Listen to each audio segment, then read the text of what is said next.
Bienvenidos a Sorbos de Suspenso Podcast.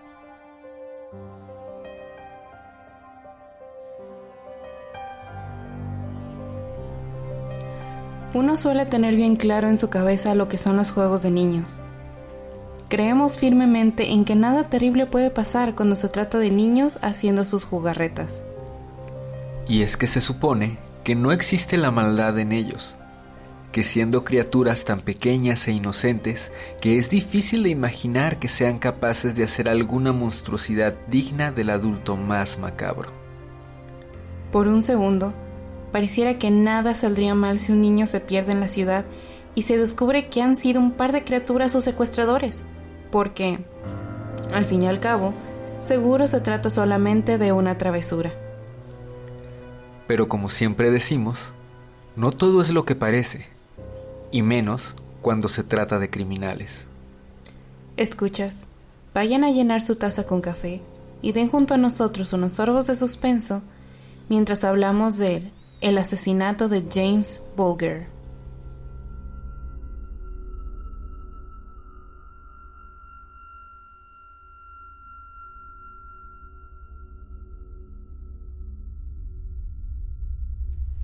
Bienvenidos a este nuevo episodio en Sorbos de Suspenso Podcast, donde esta vez les traemos un caso bastante peculiar. Es peculiar por cómo fue perpetrado Y por la edad de los atacantes. Bueno, como ya se pudieron dar cuenta en la introducción, pues aquí vamos a hablar de niños. Sí, es un crimen y es sobre niños. No me parece que este sea específicamente explícito, como otros que hemos tenido, pero pues sí, es bastante choqueante por la edad de los participantes, sin dar más spoiler. Sí. Efraín no sabe qué está pasando y tiene sueño. Sí, yo no sé. Es que yo no conozco la historia y Beth me platicó un poquito ahorita y sí suena como que puede ser explícito, pero supongo que no. No. Bueno, más que explícito, pues no sé, digamos que no es, pues ya sabes, agradable. Pues son niños. No, pero es que, bueno, no sé si ya estamos muy dañados, pero no me parece que lo que les vamos a platicar sea lo más fuerte del mundo. Como que es algo más leve a algunas cosas que estamos acostumbrados. Digo, no es un exorcismo de Almanza, que ese sí estuvo extremadamente gráfico. Bueno, dato, hace un par de semanas, o ya tiene como 3 semanas, un mes, no sé, adopté un gatito, bueno, una gatita. Y está por aquí, creo que acaba de saltarle y y se asustó. Ajá. Pero pues deja esto no de lo van que a ver en video. Te clava las uñitas para escalar tu pierna y es como de un montón de agujitas. Y esta pequeña y es como muy, no sé, muy juguetona. Así que si de repente me ven mentando madres al aire es porque Lucy me asustó. Se llama Lucy. Bueno, y si la escuchan porque pues no estamos grabando video. Ya algún día volveremos a grabar video donde tengamos tiempo. Sí. Y ganas. No sé por qué quieren vernos. Sí llegaron comentarios muy lindos diciendo que les agradaba la idea de compartir esto, pero ¿por qué? ¿Por qué, güey? ¿Por qué? Creo que es normal, como que la curiosidad de pues saber quién está detrás de las voces que escuchas. A veces. Un emo flaco y una morra china rara. No hay mucho. No hay mucho porque. No, ya no digas eso. Es que sí, que se suscriban. No, bueno, sí, suscríbanse. Ok. Transmitiendo no en vivo de Guadalajara para el internet. Yo soy Yvette Padilla. Y yo, Efraín Cabañas. Detrás de micrófonos, Matt Sepúlveda.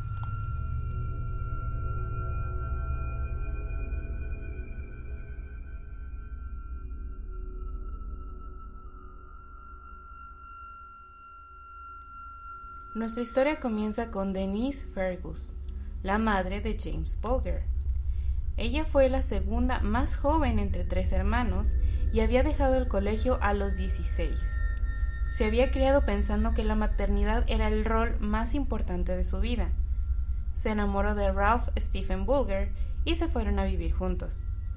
El primer embarazo de ella terminó mal porque el corazón de su bebé no latía, por lo que se vio obligada a parir a su hija Kirsty sin vida. Así, desolados, buscaron un nuevo embarazo. 2 años después, el 16 de marzo de 1990, nació James Patrick Bulger, un precioso y sonriente bebé de ojos azules. Pero la muerte los rondaba, y James no llegaría a cumplir los 3 años. El día 12 de febrero de 1993 comenzó con bastante normalidad cuando la madre de James llevó a su hijo al centro comercial New Strand en Bottle, Inglaterra. Denise tenía que pasar por la carnicería A.R. Teams. Era viernes y quería ver qué comprar para cocinar el fin de semana para su familia.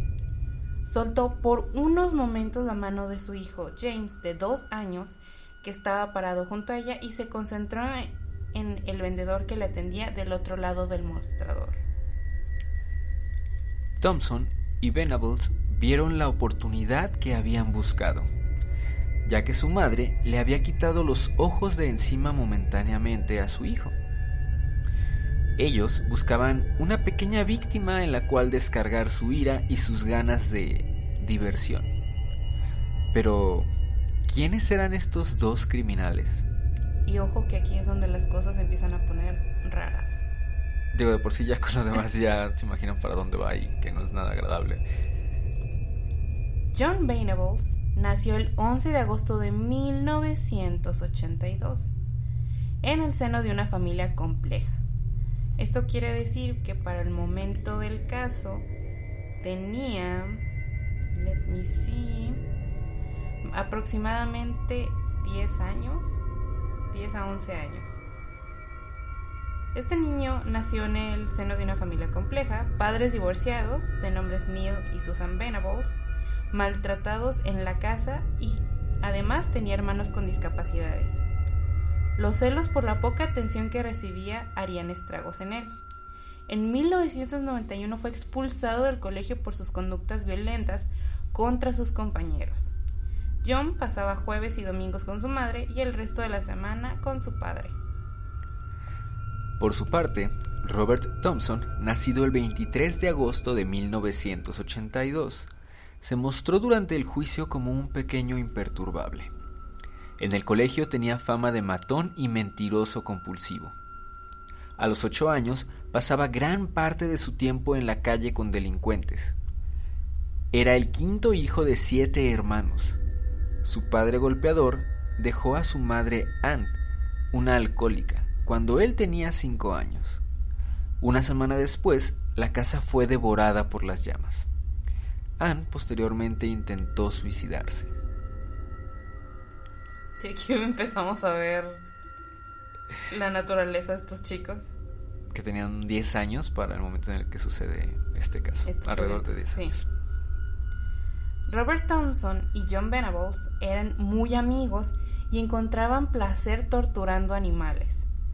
Sus vecinos contaron haberlos visto hacer fechorías como volarle la cabeza a pájaros con un rifle de aire comprimido o atar por la cola a unos conejos a las vías del tren.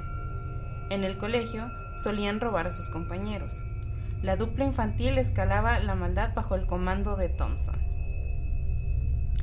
Algo que los chicos tenían en común era que ambos disfrutaban faltar a la escuela juntos. Esto nos lleva al 12 de febrero de 1993. Venables y Thompson habían decidido mucho antes de ver a James que iban a infligir algún tipo de daño a alguien ese día. Dios los hace y ellos se juntan.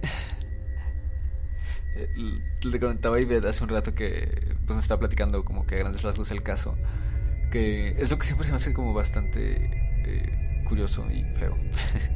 Que, o sea, digo, sabemos que existe pues ese tipo de personas que pues tienen muchos problemas, que son asesinos o potenciales asesinos o cosas peores. Bueno, ya saben.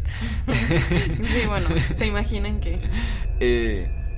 Pero este tipo de casos, o sea, cuando no estamos hablando de una persona, sino que son 2 o a veces hasta más, o sea, de las posibilidades de que este tipo de personas que afortunadamente no son tan comunes de encontrar, creo, pues se junten, o sea, lleguen a estar en un mismo lugar y lleguen a conocerse y lleguen pues a planear este tipo de cosas.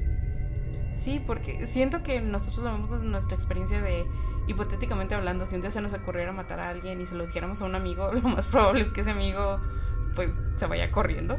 Sí. O nos denuncie o haga algo.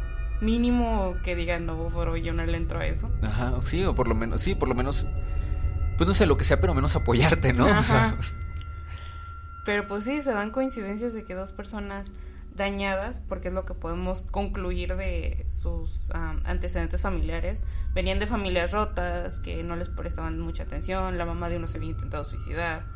Pues claro, o sea, eran niños que ya tenían pues bastantes traumas. Simplemente les tocó conocerse y ser amigos. Qué triste. Después de correr por el centro comercial, robar multitud de artículos incluidos, ojo aquí, dulces, un muñeco troll, algunas baterías y una lata de pintura azul, y algunos arrojarlos por las escaleras mecánicas, los niños intentaron secuestrar a un niño. Vieron a este con su madre y una vez que les dio la espalda, lo llamaron con señas. Este niño finalmente siguió a Venables y Thompson afuera. Afortunadamente, la madre del niño pudo encontrarlo afuera antes de que pudieran causarle algún daño.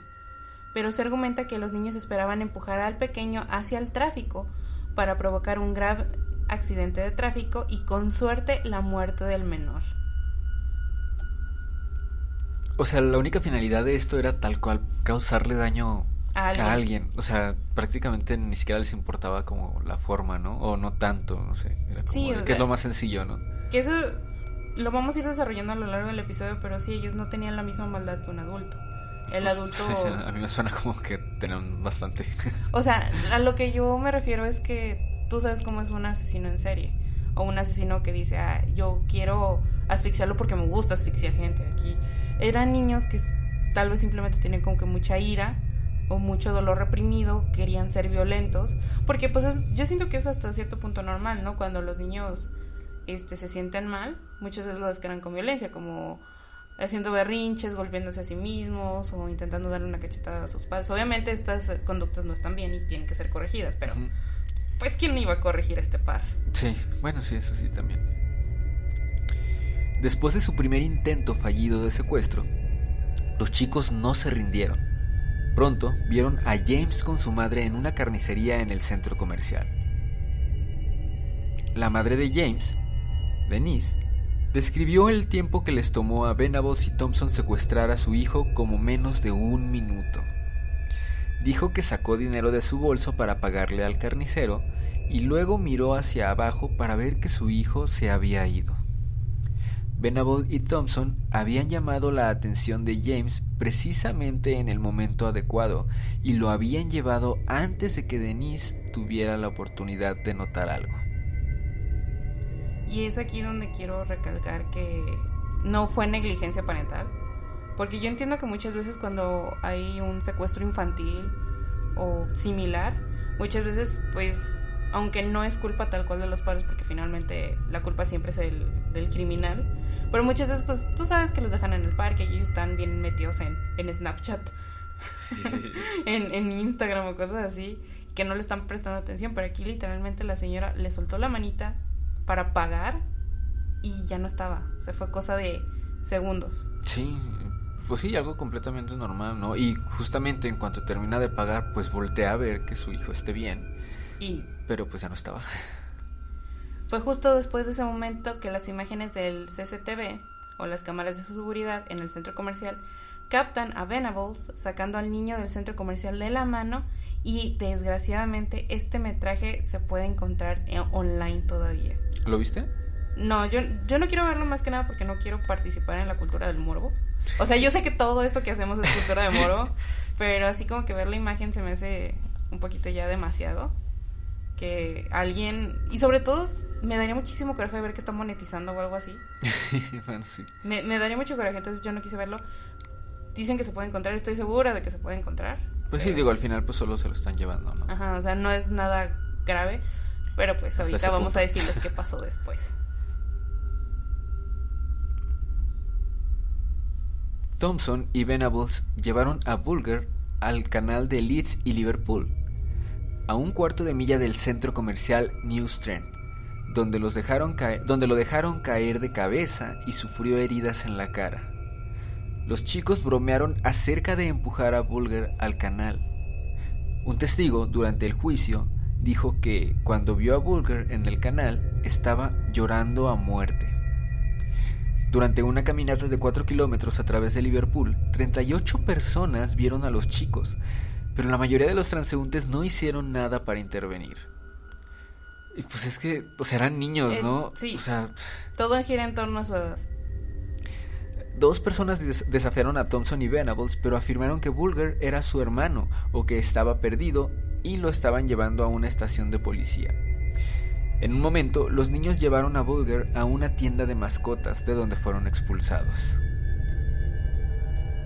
Creo que esto fue parte del problema. Cuando tú ves que un niño está llorando y que no se quiere ir con un adulto, pues obviamente te preocupas, ¿no? Porque dices, este psicópata, ¿qué le va a hacer? Pero si de repente es un niño súper chiquitito, o sea, tenía 2 años. Imagínense un bebecito de 2 años que apenas puede con su propio peso. Sí, fíjate, yo siempre recuerdo como un poquito más esa edad de 2 años, porque es cuando empiezan a aparecer personas en chiquito. Porque, bueno, yo siempre digo eso porque ya es como cuando normalmente empiezan a caminar y que la ropa pues ya no se les ve como gigante y así. O sea que literal ya parecen como personitas. Ajá, así como una mini persona, ¿no? Entonces sí, o sea, pero pues digo, también no llegan a ese punto en el que ya pueden hablar, o bueno, recién como que empiezan como que a balbucear un poquito más entendible, ¿no? Pero pues aún así, y pues sí, tan fácil como decir, es que es nuestro hermano y pues está llorando por cualquier cosa, ¿no? Ajá, ¿Y cómo es que va a no explicar? Es raro ver un niño llorar. Sí, ¿y cómo va a explicar a un niño de 2 años que realmente está llorando porque lo acaban de separar de su madre? O sea, porque lo golpearon en la cabeza. O porque lo golpearon en la cabeza. Entonces a mí me parece, inclusive imagínate que te encuentras un niño llorando y te dicen, es que está perdido, lo voy a llevar a la policía, ¿esto te parece noble? Sí, pero fíjate, también esta parte, o sea, son otros 2 niños de 10 años, ahí también es como, no sé, supongo yo que algún adulto, por sentido común tal vez se debe decir como de, digo, siguen siendo niños los otros 2 que lo están llevando, ¿no? Es como de, pues igual los acompaño o los llevo, no sé, digo, sabemos que también la mayoría de las personas pues no suelen hacer, es como que bueno, no es mi problema y digo, no sé, depende también mucho de la cultura del país, ¿no? Pero pero, o sea, pongámonos a reflexionar. ¿Cuántas veces al día vemos algo medio extraño? O vemos un niño llorar, o vemos una situación que puede derivar en violencia y lo tomamos como algo, si no normal, como no es mi asunto, o simplemente no le das importancia. Si yo caminara por la calle y viera a un niño pequeño llorando junto con otro niño más grande, diría, pues seguramente su mamá se separó tantito, ahorita bien, o sea, no me detendría a pensarlo. Y eso está muy cabrón. O sea, piensen en cuántas de esas veces no era algo normal y nosotros pasamos al lado y ni nos enteramos. Sí, y también pues eso de que digo, actualmente también es cierto que casi todas las personas como que vivimos como que muy rápido, ¿no? Y es como de, no me puedo ni siquiera detener ya porque ya tengo muchas cosas que hacer o ya voy tarde, no sé qué. Es como de, pues ni siquiera me voy a meter en esto porque ni es mi bronca y ni tengo tiempo para esto, ¿no? Uh-huh. Finalmente, los muchachos llegaron al pueblo de Walton y con la estación de policía de Walton Lane al otro lado de la calle, dudaron y llevaron a Bulger por una empinada orilla hasta una línea de ferrocarril cerca de la estación de trenes Walton en Enfield, en desuso, cerca del cementerio de Enfield, donde comenzaron a torturarlo. Uno de los chicos arrojó pintura azul para modelar Ubrol. Es una marca británica, para quien tenga la duda. Que habían robado antes, en el ojo izquierdo de Bulger. O sea, la robaron en una tienda y se la tiraron en el ojo. No la robaron de su ojo. Lo patearon, lo pisotearon y le arrojaron ladrillos y piedras. Colocaron baterías en la boca de Bulger y, según la policía, pueden haber insertado algunas en su ano, aunque no se encontró ninguna en ese lugar. Finalmente, los muchachos dejaron caer una barra de hierro de 10 kilogramos, descrita en el tribunal como una eclisa de ferrocarril sobre Bulger. En total, sufrió 10 fracturas de cráneo como resultado del golpe de la barra en la cabeza. Alan Williams, patólogo del caso, afirmó que Bulger sufrió tantas lesiones, 42 en total, y que eran tantas que ninguna pudo ser aislada como el golpe fatal. La policía sospechó que había un elemento sexual en el crimen, ya que a Bulger le habían quitado los zapatos, los calcetines, pantalones y hasta sus calzoncillos. El informe del patólogo que se leyó en el tribunal encontró que el prepucio de Bulger también había sido retirado por la fuerza. Hay unos... Depende mucho de la traducción y de la fuente. Algunos simplemente dicen que había sido manipulado, o sea, como que lo habían movido o le habían hecho algo, y otros dicen que sí había sido retirado. La versión original o real, la verdad no sé cuál fue, por mi salud mental. Me gusta pensar que simplemente lo manipularon como para causarle dolor, porque son conscientes de que esa zona es muy sensible y que no llegaron a tal salvajada, pero pues no sé, sería leer el informe real. Thompson y Venables colocaron a Bulger sobre las vías del tren y le cargaron la cabeza con escombros, con la esperanza de que un tren lo golpeara e hiciera que su muerte pareciera un accidente. Después de que dejaron la escena, su cuerpo fue cortado por la mitad por un tren.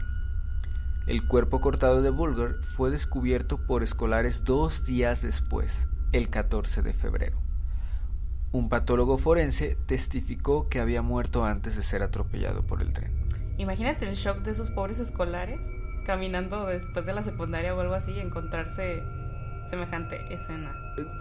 Y o sea, imagínate, bueno, ya ahorita vamos a ver qué tal con en general la historia de cómo se enteran que fueron estos 2 niños, porque, o sea, obviamente no te imaginas, o sea, imaginen que no saben nada de lo que les hemos contado hasta ahora y simplemente pues saben que encontraron el cuerpo de un niño partido a la mitad por un tren y con múltiples fracturas de cráneo. Lo último en lo que piensas es que fueron 2 niños los que hicieron esto. De hecho, y ahorita vamos a eso, los primeros informes de prensa y declaraciones de la policía se referían a que Bulger fue visto con 2 jóvenes, lo que sugiriera que los asesinos eran adolescentes, siendo difícil determinar las edades de los niños a partir de las imágenes capturadas por la CCTV, una cámara superpixeleada de los 90, imagínense.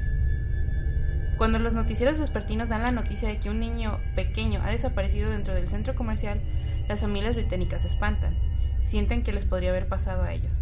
Pero los padres de James se sintieron tranquilizados, ya que han visto que los secuestradores no son adultos, son solo niños. Dennis y Ralph Bulger dijeron sentirse seguros de que todo saldría bien. Para ellos no era más que una travesura. Miré a Dennis y sonreí. Va a estar todo bien, le dije. Son solo 2 pequeños chicos, recuerda Ralph.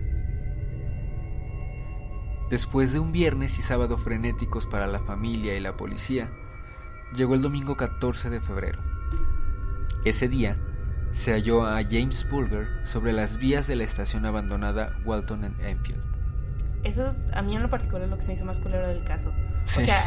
O sea, que los padres dijeron, ay, está con un par de niños, seguramente estaban siendo traviesos, ¿no? O sea, se lo llevaron porque se les hizo fácil, o le compartieron dulces y el niño se fue tranquilo. Entonces, ¿cómo vas a esperar que 2 criaturas de 10 años fueran capaces de una atrocidad de este nivel?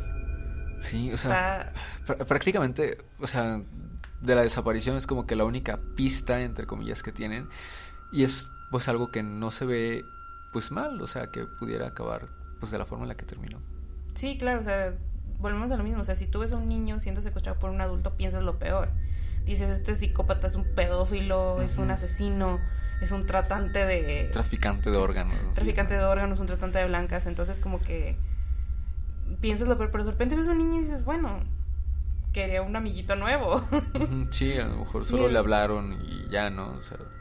o se perdieron los 3 juntos, no sé, o sea, puedes pensar tantas cosas, pero estoy segura de que nunca se te ocurre o se te hubiese ocurrido que tu niño ya estuviera en las peores condiciones. Hasta después de que escuchen esto. El encargado de comunicarle a Denise la espantosa noticia fue el detective a cargo de esta investigación, Albert Kirby, de la policía de Merseyside. Venía de encontrar el cuerpo mutilado cuando se topó con Denise en el estacionamiento del cuartel de policía. Así lo recordó. Me estaba acercando a Denise cuando ella se dio cuenta de que había pasado lo peor, y gritó de una manera que jamás olvidaré. Me imagino ya sabes, otra vez la escena de Hereditary.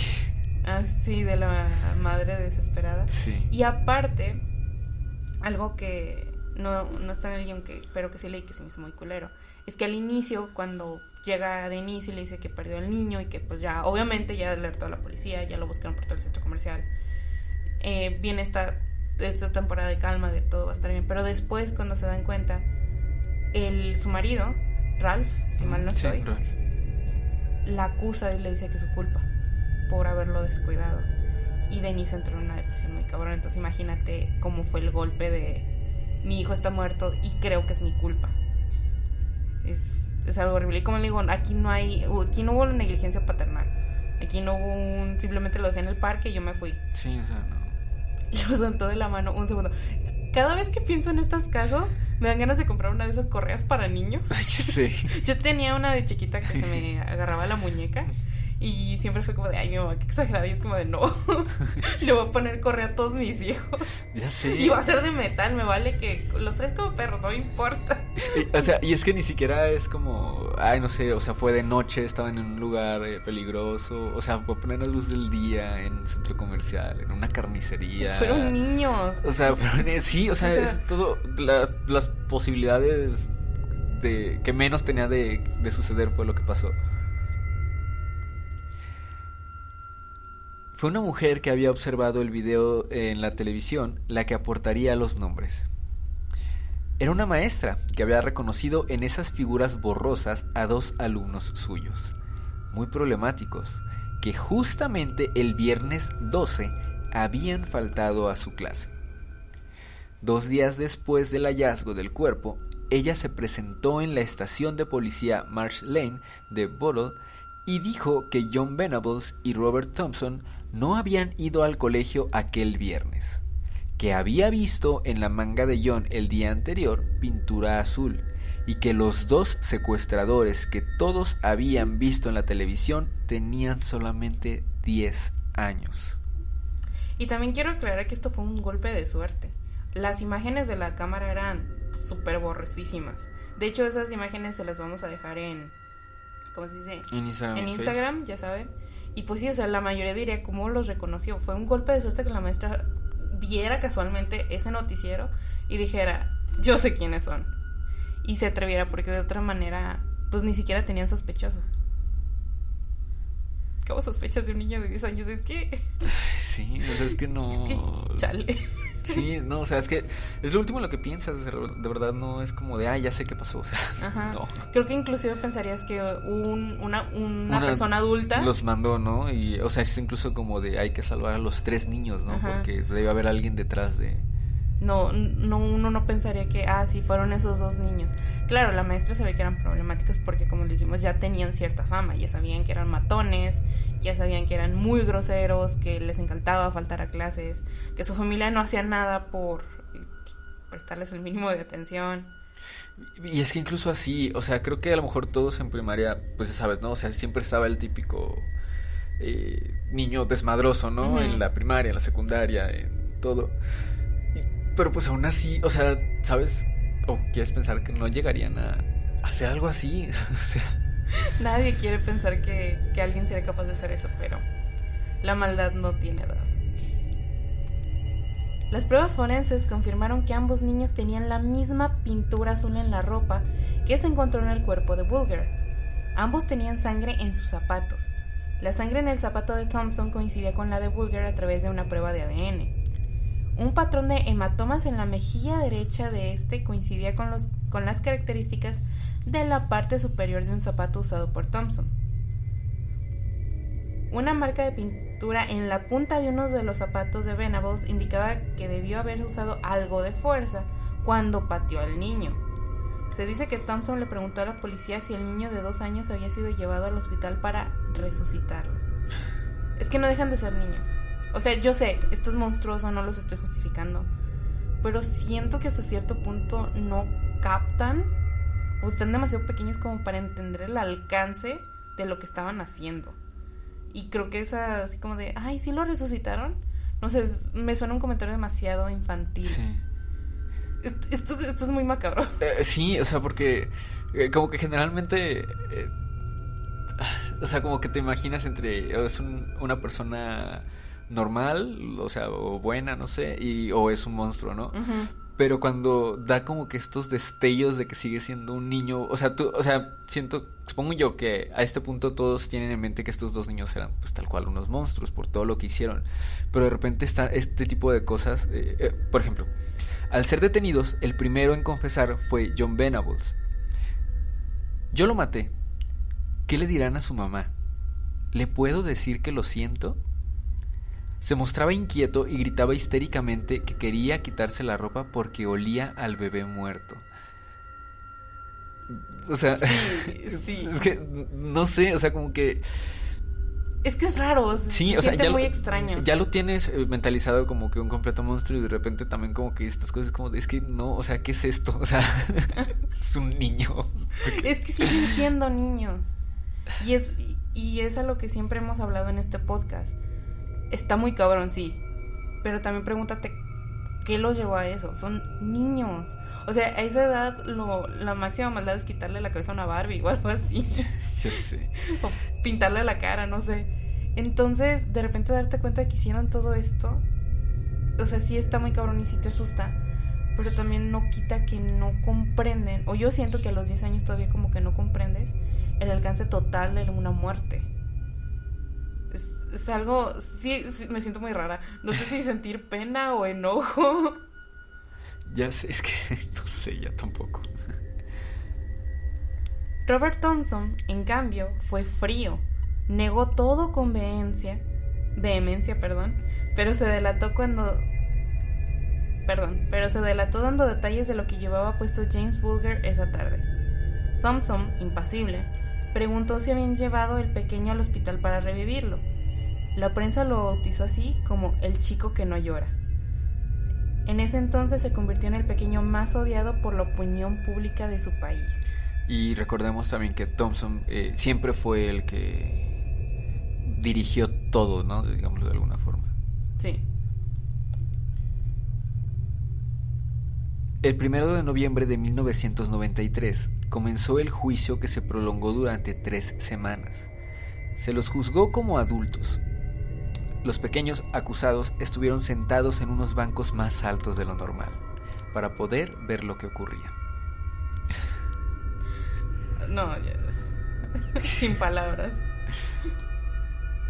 El fiscal Richard Enríquez con H, lo cual me causa... En inglés, ¿no? A lo mejor Enríquez. Ajá, a lo mejor, no sé. Sostuvo la idea de que debían ser juzgados como adultos. Para ellos tuvo que rebatir el principio del Dolinka Pax, del derecho anglosajón que presume que los chicos menores de 7 años no pueden ser responsables de sus acciones, pudiendo extenderse dicho principio hasta los 14. Venables y Thompson tenían 10, pero la corte tomó la posición de Enríquez y consideró que eran lo suficientemente maduros para saber lo que habían hecho, que estaba muy mal y que era grave. No en vano habían intentado disimular sus actos con mentiras. A la psiquiatra de Thompson se le preguntó si su paciente podía distinguir el bien del mal y ella concedió: creo que sí. Susan Bailey, psiquiatra forense que entrevistó a Venables, contestó algo muy similar. La polémica porque el principio Dolinka Pax se extendió. En 1998, en Inglaterra y Gales, fue abolido... Gales. Sí, es Gales. Fue abolido el Dolinka Pax para los niños entre 10 y 13 años, dándole la razón al fiscal. Pero el tema continuaría por décadas, porque el proceso como adultos contra Venables y Thompson siguió debatiéndose.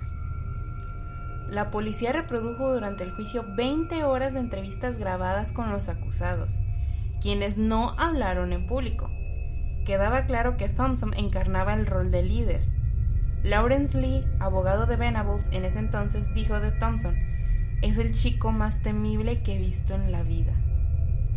De hecho, esto es una especie de dato curioso. Vamos a ponerles una foto. Cuando yo estaba investigando esto, sale la foto de ellos con su cartelito de criminal. Y luego dije, tú eres Venables y tú eres Thompson. Porque uno tiene cara de... Este psicópata de... Sí. Que al final hay un pequeño plot twist. Pero sí, vean la foto sin ver los nombres y luego van a saber cuál era el más frío y cruel de los dos. Pues es que ya saben, ¿no? O sea, lo de pues como que no juzgar a la gente y todo. Pero cuando pasan este tipo de cosas sí es como de...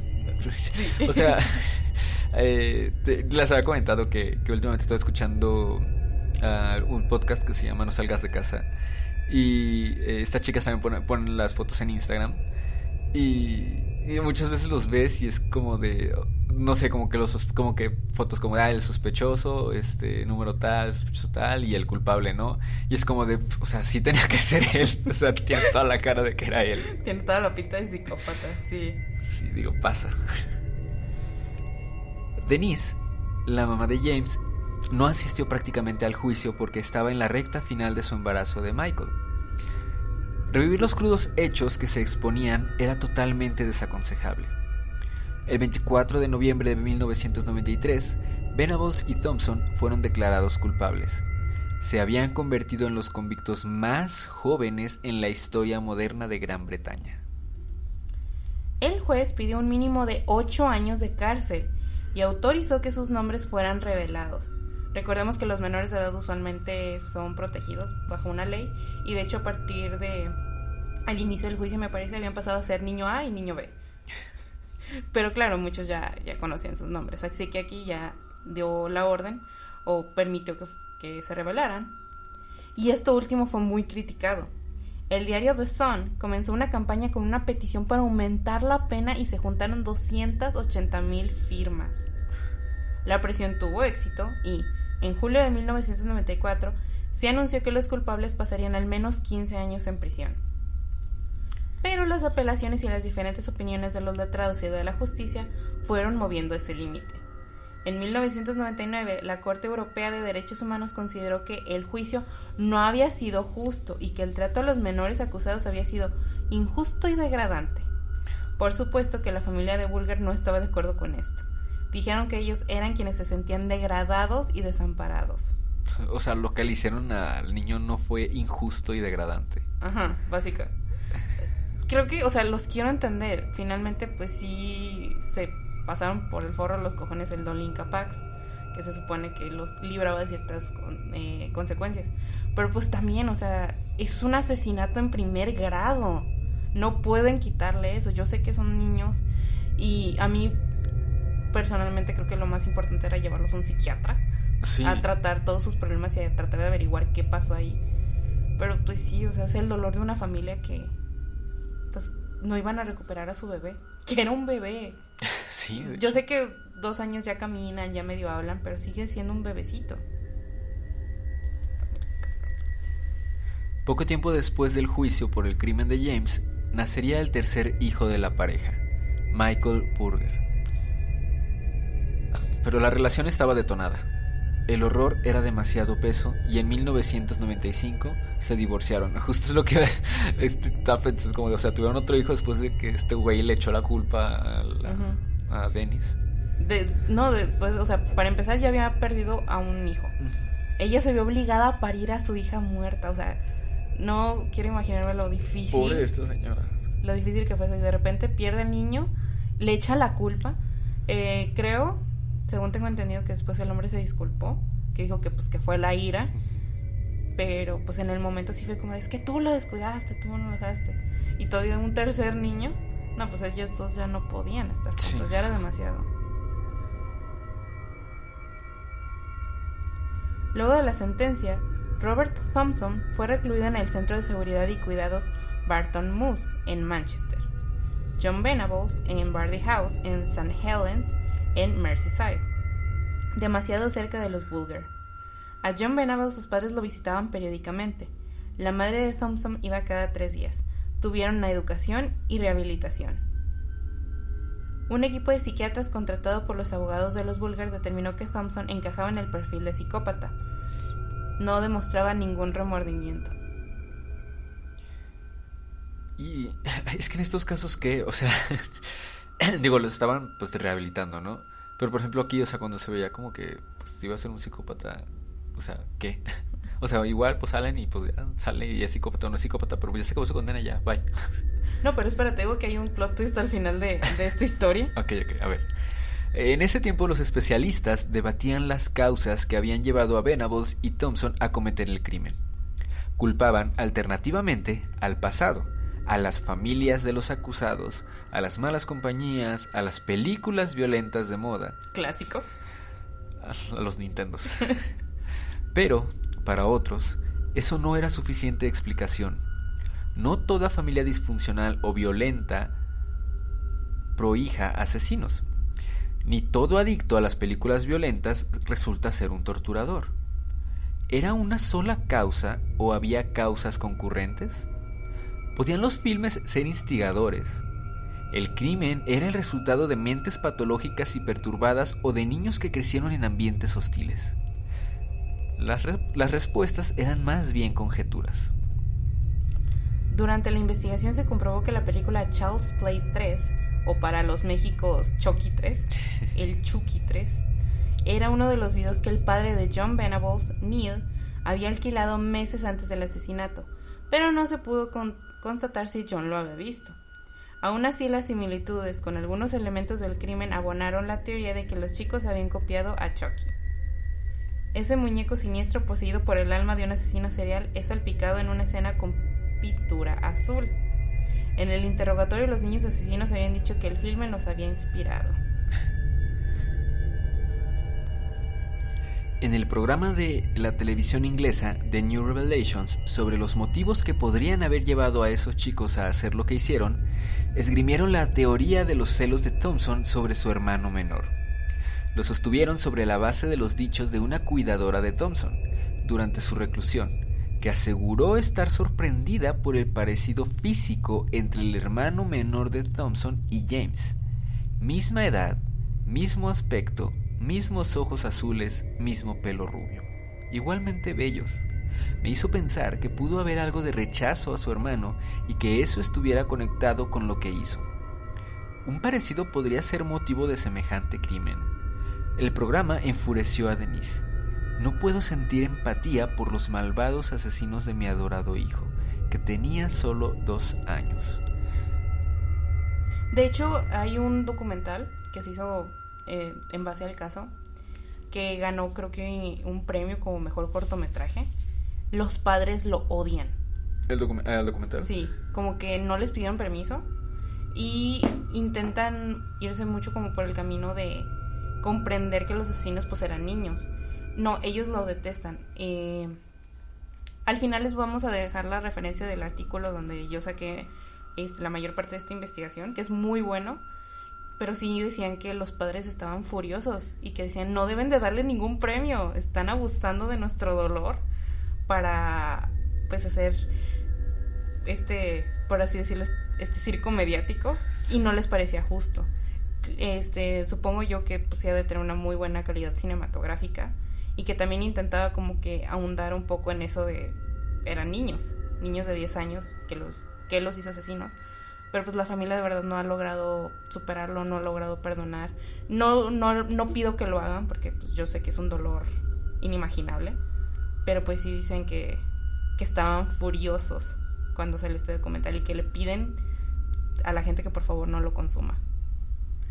Es que es muy difícil todo, o sea, toda esta parte, porque al final pues los medios, ¿no? Ya sabes, como sí. Que en general, o sea, que el hecho de que pues quieran preguntar cosas, pues, o sea, que son incómodas y que o sea, al ser como que el caso, digo, en este caso porque es tan fuera de lo normal, entre comillas,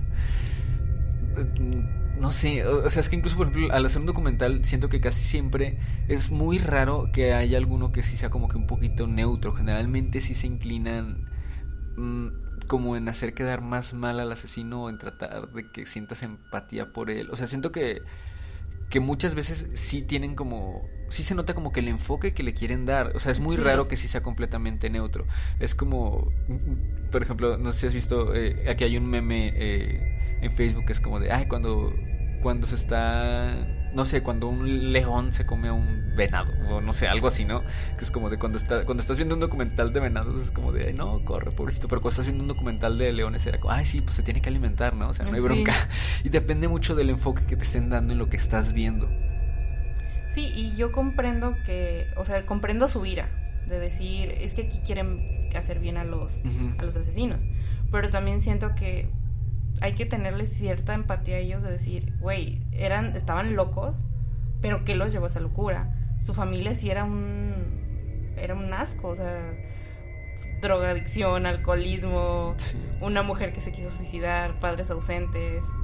O sea, no los justifica, pero al menos como que vas entendiendo de dónde salió esa ira. Sí, pero esa parte, digo, como que es parte, pues no sé si del morbo, pues sí. Digo, en general, ¿no? O sea, por saber qué es lo que hay detrás. Pero pues es que ellos, o sea, eso no les va a regresar a su hijo tampoco. Y como dice, pues la mamá, o sea, obviamente no, o sea, sea lo que sea, no va a poder sentir empatía por los asesinos de su hijo. Y lo que sí me dio a entender, no lo decía explícitamente, como que no les pidieron permiso. Lo cual tampoco puedes hacer eso. O sea, si vas a agarrar un caso tan doloroso y relativamente reciente, o sea, simplemente no puedes ponerte a grabar y listo. Necesitas que los padres te den cierto consentimiento, o que los padres te digan, o al menos que te digan, ¿sabes qué? Pues si lo quieres hacer, hazlo, pero nosotros ni nos llames. Tengo entendido que ellos ni siquiera eso, simplemente como que lo rodaron, lo estrenaron, ganaron un premio, y la familia así como de... O sea, sí, ajá. Digo, y también esto, o sea, que muchas pues se lucra como con esta parte, y no sé, digo, creo que sí debe haber como donde, no sé, familiares de alguna víctima en algún otro caso, que tal vez como, no sé, digamos, estoy de acuerdo, pues hacemos el documental y todo, y no sé, que a lo mejor les ofrezcan algún tipo de ganancia. A lo mejor también puede ser como de, bueno, para una fundación que vaya, pues para que no vuelva a pasar lo que pasó en el caso, ¿no? Pero por ejemplo aquí, pues también qué, o sea... Sí. De hecho, hay un video que a mí me gusta mucho de una youtuber que se llama Dana Alcoati, que yo la recomiendo mucho. Tiene un video hablando sobre Daniel Farrance, que es un director, de hecho se va a estrenar próximamente la película del asesinato de Sharon Tate, y ella habla un poquito sobre esto, porque dice que al mismo tiempo en que se grabó esta película que es asquerosa, que es horrible, que se burla del asesinato de Sharon, para que no sepan, fue la mujer embarazada asesinada por el clan Manson, que tenía 8 meses y medio de embarazo. Le rogaron que no la matara, le dijo, si me quieres matar, mátame, pero por favor deja que nazca mi hijo, y pues obviamente no lo hicieron. Al mismo tiempo se grabó la película de Once Upon a Time in Hollywood, de Tarantino, que también incluye al personaje de Sharon Tate. La diferencia fue que Tarantino la buscó, le dio el guión y le dijo, por favor, quiero que lo apruebes. Quiero que veas cómo pinté a tu hermana, y que me digas tu opinión y si quieres que la elimine o qué onda, ¿no? Y el otro vato simplemente hizo la película sobre su asesinato de una manera súper explícita, mal grabada, para acabarles una película de muy mala calidad. Y pues obviamente ella le dijo, por favor no grabes esta película, no abuses de la muerte de mi hermana, del sufrimiento de mi familia. Al vato le valió pito y ya se va a estrenar, por favor no la vean. O vean La Pirata, si la quieren ver. Pero me recuerda mucho eso, o sea, como un buen director si busca tu opinión, y como uno que le vale pito, que solo quiere vender morbo y sangre, simplemente lo hace y ya. E incluso esto, ¿no? O sea, es como de, o sea, sí, no voy a pedir permiso, al contrario, voy a hacer que se vuelva una polémica para que se dé más publicidad en la película y más gente la quiera ver. Sí. Como ya lo mencionamos ahora nosotros. Bueno, recuerdan que les dije que había como un pequeño plot twist, pues resulta que pues estas personas están en prisión, salen, y Robert Thompson, que al principio fue pintado como el frío, pues resulta que desde su liberación a los 18 años no se había oído hablar mucho de él. Curiosamente ahora se sabe que es homosexual y que tiene una relación con un hombre que conoce su verdadera identidad, ya que al ser liberado se les otorgó un pase para el programa de protección a testigos, porque sabían que los iban a linchar. Todo Liverpool estaba sobre estos chamacos que pues ya no eran niños, y según los registros policiales, Thompson no ha reincidido en lo absoluto, y se ve que se ha rehabilitado por completo después de su tiempo en custodia. A pesar de haber sido conocido como el niño que no llora y de no mostrar según eso arrepentimiento, hasta el momento es un ciudadano ejemplar. Un documental del caso incluyó la voz de Thompson, que con 36 años aseveró: me doy cuenta de que ahora soy una mejor persona, tengo una mejor vida y una mejor educación que si no hubiera cometido el crimen. Yo estaba fuera de control porque mi vida en las calles era mejor que mi vida en casa. No había nada para mí en casa. Explicación a la que Ralph Bulger contestó: el mensaje es horroroso. Mata a un niño y tendrás el privilegio de una mejor vida. Él tuvo en prisión educación de primera clase, consejeros y terapeutas. mientras nosotros, la familia de James, fuimos tirados a los lobos con todo el dolor a cuestas. Que sí, tiene razón. Pero es que también la cárcel siempre... Ese es el objetivo de la cárcel. Reformar para que no haya más psicópatas en el mundo sueltos. Y parece que con Thompson fue algo que sí lograron. A pesar de que él era el que todos los psiquiatras decían que estaba loco y que no iba a lograr superar eso. Parece que sí, encontró el amor y ahora está viviendo una vida tranquila, sabiendo que lo que hizo estaba mal y no volviendo a cometer un crimen. Eso es algo ligeramente positivo, pero también entiendo el coraje del padre, de decir, tú me hiciste sufrir a mí, tú nunca sufriste. Sí, al contrario, te fue excelente. Sí, pues por ejemplo en México también se menciona mucho eso, ¿no? Que digo, bueno, igual México no es tan buen ejemplo porque pues digo, sabemos que en general también las cárceles, digo, o sea, por sí vivir en cualquier parte del país no es como lo más seguro del mundo, pues una cárcel menos, ¿no? Pero también piensas, o sea, pues en las cárceles, o sea, para quienes no tienen nada, o sea, en la cárcel al menos les dan techo, les dan comida y les dan pues todo. O sea, recuerdo haber visto, no me acuerdo si era como que un anuncio o algo así, un video corto de que alguien decía así como de, no, pues es que aquí pues me dan de comer y no sé qué, y pues en la calle pues uno tiene que buscar risco. Pues sí, pero o sea, es que está esta parte, o sea, ¿qué es lo que se debería hacer con asesinos o con todo eso? Que, por ejemplo, está como lo de buscar la pena de muerte. Pero, o sea, ¿hasta qué punto puedes decir que es algo inhumano? ¿O hasta qué punto es como, ay, no, sí, pues, los derechos humanos tienen razón, ¿no? Porque también está como de, pues que dicen que protegen a los criminales. Como, de hecho, platicaba también hace rato con Ivette cuando me comentaba igual lo del caso. Que tal vez debería haber como algún tipo de ley para cuando alguien reincide en algún tipo de delito, aunque no sea grave o antes de que sea grave, porque precisamente es lo que pasa, que entran y salen de la cárcel como si nada hasta que llega un punto en el que ya cometieron, o sea, ya mataron a alguien o algo así, como, ay no, ahora sí ya, y ni siquiera, o sea, a veces también como que condena de 5 años, ¿no?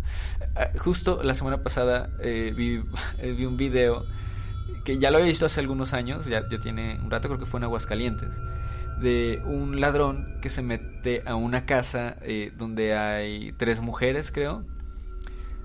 Pues se mete a robar, pero se dan cuenta, no sé qué forma logran amarrarlo y lo terminan matando. Y está la familia de este delincuente. Ajá, enojada. Ya. Sí, o sea, es que ese video es como de, o sea, tantita madre. Sí, o sea, da mucha risa, pero al mismo tiempo es como de, o sea, ves esas realidades de ese tipo de personas que ellos de verdad, o sea, es como de, no, es que mi hermano merece justicia porque ya se lo mataron. No, es que las encierren. O sea, es que él no le hacía daño a nadie. Ah, sí. O sea, es como de, o sea, los robaba clásico, sí. pero no le hacía daño a nadie. Es como, o sea, nomás te quiso robar, pero, sí, pero no te mató. Ajá, o sea, no hace, y a ella sí lo mataron y, o sea, es que sí, también me pregunto, o sea, ¿qué clase de persona es eso? Porque me imagino, si yo robara o algo así, mi mamá diría, ay, o sea, yo sé que lloraría mi muerte, pero diría, pues sí, pero ¿quién la manda a andar de criminal? Sí, o sea como que hasta te da vergüenza decir, mataron a mi hija por andar de ladrona, algo así. Pero esas personas no, sin pena. Y precisamente lo que mencionaban era como de que llevaba una semana que había salido del reclusorio, de, ¿cómo se? El Cerezo, creo que mencionaban. Y le pregunta, ¿no? Es como una entrevista, ¿no? El reportero le pregunta él tenía antecedentes. Sí, estuvo como 2 veces en el, ¿cómo se llama? ¿En el de menores? En el, bueno, reformatorio. Ajá, en el reformatorio. Pues sí, en el que es para menores. Uh-huh. Y una vez ya en el reclusorio, y que tenía una semana de haber salido. Entonces, sí, es muy, muy, muy complicado. Venables, por otro lado, es algo completamente diferente. Después de ser liberado en 2001, fue arrestado en 2008 por pelear en público y poseer cocaína. Luego fue arrestado y se declaró culpable de descargar fotos de abuso infantil en 2010. La pornografía fue descubierta cuando el oficial de libertad condicional de Venables llamó a su casa para encontrarlo, tratando de quitar el disco duro de su computadora con un cuchillo y un abrelatas. No suena como que el mejor método. Se descubrió que había descargado 57 imágenes infantiles indecentes. También se había hecho pasar por una mujer casada que abusó de su propia hija en línea con la esperanza de recibir más pornografía infantil. Algunas de las fotos contenían imágenes de niños de tan solo 2 años siendo abusados por adultos. Aquí, fíjate, o sea, viendo esta diferencia entre que Robert, que parecía el psicópata, ajá, y que se reformó, a mí, ¿sabes? Que me sigue dando como que la impresión de que pues sí es un psicópata que sabe cómo hacer que todo se vea que está bien, o sea, que según él está arrepentido y no sé qué, vive una vida bien y todo. Pero Venables, desde que estaba niño, fue el primero que se quebró, fue el primero que era como más inestable. Sí, o sea, que de alguna forma Thompson lo orilló pues a hacer lo que hicieron. Y él, pues sí, o sea, obviamente no tenía como que esa fortaleza, digamos, entre comillas, para afrontar todo lo que habían hecho. Y Thompson sí, porque pues él parece que está bien, pero Venables no. También pasa algo que creo que nunca hemos hablado, que es cuando un psicópata se da cuenta de que es un psicópata. Porque sí, ha habido casos de profesionistas que se hacen ciertas pruebas neurológicas y se dan cuenta de que tienen todo para convertirse en psicópatas, pero dicen, no, pues, obviamente no es lo que yo quiero, puedo, pero pues soy una persona decente y pues si tengo que ir a terapia o si tengo que sacar mis... Como muchos doctores dicen que para ser doctor necesitas ser psicópata porque pues finalmente abres personas y les sacas cosas y todo eso. Entonces como que la dirigen en algo positivo. Me gusta creer que Thompson es algo así, como que se dio cuenta de hasta dónde estaba su límite y dijo, ok, ya lo crucé, ya hice mis chingaderas, pero... Me voy a hacer cristiano. Como Lupita D'Alessio. No sé, puede que sea eso. Yo sé que no es lo más común del mundo, que realmente las personas se reformen, pero también tengamos en cuenta que ellos eran personas que sabían que les faltaba educación, que sabían que su familia era un desastre. Entonces, si ya salió de eso y logró como buscar una vida mejor, pues hay que quedarnos con eso. Hasta la fecha no se ha sabido nada de él de una forma negativa. Ya tiene... Creo que ya tienen como 36 años, ¿no? Creo que decía. Bueno, no sé si a esta fecha o... El artículo que yo leí es del 2019. Pues... Entonces sí, o sea, ya están cerca de los 40 y uno no ha reincidido. Entonces pensemos en positivo. Y el otro sí, o sea, el otro entraba y salía por pornografía infantil. De hecho, de manera exasperante se le concedió la libertad condicional en 2013 y luego se le otorgó una segunda identidad nueva. Volvió a reincidir en 2017 por pornografía infantil y le dieron 40 meses. Para el momento del artículo ya estaba listo para entrar en libertad condicional otra vez. Y es ahí donde viene lo que decías, o sea, ¿cuántas veces es necesaria que una persona entre y salga? O sea, a estos grados sabes que la persona lo va a seguir haciendo. ¿Por qué no dejarla libre? O sea, me imagino que por leyes. O sea, porque finalmente la ley por posesión de ciertas cosas o por atracos pues tiene su tiempo establecido. No puedes simplemente decir, no, pues ya no vale 5 años, ahora vale 50. Pero de todos modos, pues sí. A veces hasta que no hacen algo grave no... Sí, o sea... Y eso es lo culero de la ley. Sí, o sea, que no actúan hasta que ya se muere alguien. O sea, es como... hay creo que como un tipo de dicho... que no me acuerdo exactamente cómo es, pero es algo que... creo que es como de que ya muerto el niño, ahora sí tapan el pozo. O sea, literal esperan hasta que pase algo así para ya ahora sí tomar como que acciones más serias, ¿no? Uh-huh. Que mientras tanto, que de hecho, bueno, no desconozco las leyes en Inglaterra, pero por ejemplo en Estados Unidos yo ya sé que, o al menos eso decían en la ley El Orden, que por posesión de pornografía infantil te podían dar inclusive 1 año por cada fotografía. Que muchos criminales era como de que, pues te doy 1 año por fotografía y resulta que tenían 2000.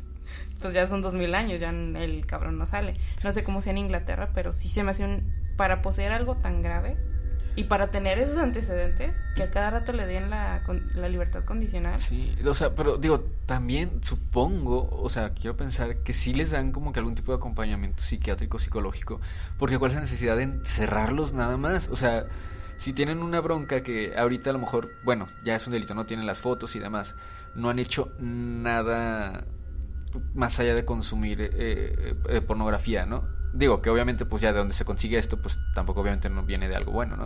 Uh-huh. Pero, o sea, digamos, no han atacado a alguien directamente. Pero entonces, ¿de qué serviría encerrarlo 1, 2, 3 o 5 años si no le estás dando algún tipo de tratamiento? Para que supere eso, porque recordemos que la pedofilia es una enfermedad como tal. Está reconocida como enfermedad. pues bueno, esto es la información que se tiene hasta 2019 y quién sabe cuándo va a volver a prisión. Que es muy probable que vuelva.